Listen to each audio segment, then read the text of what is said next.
ရာဇဝင်များရဲ့သူတို့သမီးလိုဒီမြစ်ကြီးကိုတင်စားကြတယ်လို့မြန်မာနိုင်ငံရဲ့အသက်သွေးကြောလက်ဖြစ်တဲ့အေယာဝတီမြစ်ရဲ့မူလအစနေရာကိုပထမဆုံးရှာဖွေတွေ့ရှိခဲ့သူ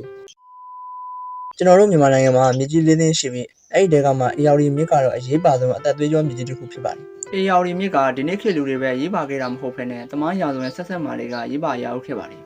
အေယာဝတီမြစ်ကြီးကမြန်မာတနိုင်ငံလုံးကိုဖျက်ဆီးနေပြီးတော့ဒီမြစ်ရဲ့မူလအစနေရာကိုတော့ပထမဆုံးတွေ့ခဲ့သူကတော့မြန်မာနိုင်ငံသားမဟုတ်ဘဲပြည်သစ်နိုင်ငံသားတဦးဖြစ်နေပါတယ်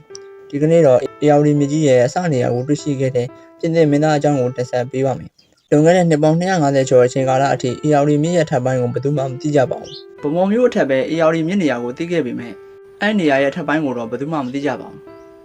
ဒီပုံမဲ့ပါတော်မူပြီး10နှစ်အကြာ1895ခုနှစ်ဇန်နဝါရီလမှာပြည်သစ်နိုင်ငံမှာမင်းသားဟင်နရီကြီးကဗီယက်နမ်ဟိုင်ဖုန်စင်ကန်းကနေအိန္ဒိယပြည်ကလာကတ္တာအထိချင်းချင်းခီးချမ်းသွားခဲ့ပါတယ်လမ်းမှာဒုက္ခတွေခက်ခဲတွေကိုဖျက်ကျော်ပြီးတစ်နှစ်အကြာ1896ခုနှစ်ဇန်နဝါရီလမှာကလာကတ္တာကိုရောက်သွားပါတယ်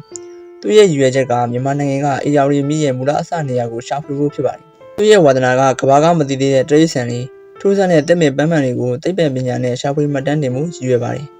အင်းဒီကယူနန်နဲ့မဲခေါင်တန်တွေကိုဖျက်ပြီးမြန်မာပြည်မြောက်ဖျားပိုင်းကလူသူရောက်ပေါက်နေတဲ့ကမ်ပတီနယ်ကိုဖျက်သွားပါတယ်မင်းသားနဲ့သူ့အဖွဲ့တွေကမ်ပတီနယ်ကိုဖျက်သွားတဲ့အခါ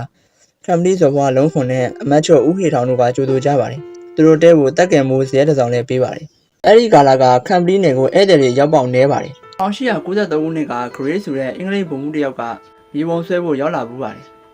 သူ့အရင်နှစ်နှစ်ခန့်တုန်းကဗိုလ်မှူးခေါ်တဲ့ဆိုတဲ့သူတွေရောက်ခဲ့ဘူးပါတယ်သူကကမ်ပတီနယ်ရဲ့မြောက်ဘက်ကိုတွားဖို့ကြိုးစားခဲ့ပေမဲ့စင်ပိုလူမျိုးတွေကလုံးဝလက်မခံတာကြောင့်ရှေ့မတိုးနိုင်ပဲလှည့်ပြန်ခဲ့ရပါတယ်မင်းသားဟင်ရီရဲ့လက်ကြအဲ့ဒီရက်ဒေသတွေကိုတွားရောက်ခွင့်ရတယ်လို့အေယာရီမြစ်ရဲ့အစနေရာကိုတွေးခဲ့ပါတယ်သူ့ရဲ့စာအုပ်ထဲမှာမှတ်တမ်းတင်ထားတာကအေယာရီမြစ်ဖျားဒေသမှာချောင်းတွေအများကြီး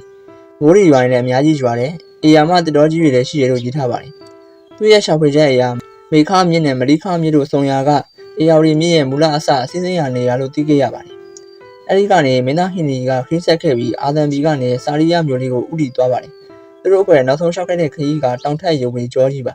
တောင်ဘက်ကိုကြည့်လိုက်မယ်ဆိုရင်ချောင်းငယ်လေးတွေပေါင်းပြီးအေယာရီမြစ်ကိုစီးဆင်းသွားတယ်။မြောက်ဘက်ကိုကြည့်မယ်ဆိုရင်ချောင်းငယ်လေးတွေအများကြီးပေါင်းပြီးဗမာဗုဒ္ဓရာမြစ်စီကိုစီးဆင်းသွားတာကိုတွေ့ရပါတယ်။မင်းသားဟင်နီကြီးကသူတွေ့ကျင်နေတဲ့အေယာရီမြစ်ရဲ့ဖျားကိုတွေ့ခဲ့ရုံသာမကပဲဗမာဗုဒ္ဓရာမြစ်ဖျားကိုပါတွေ့ခဲ့ရပါတယ်။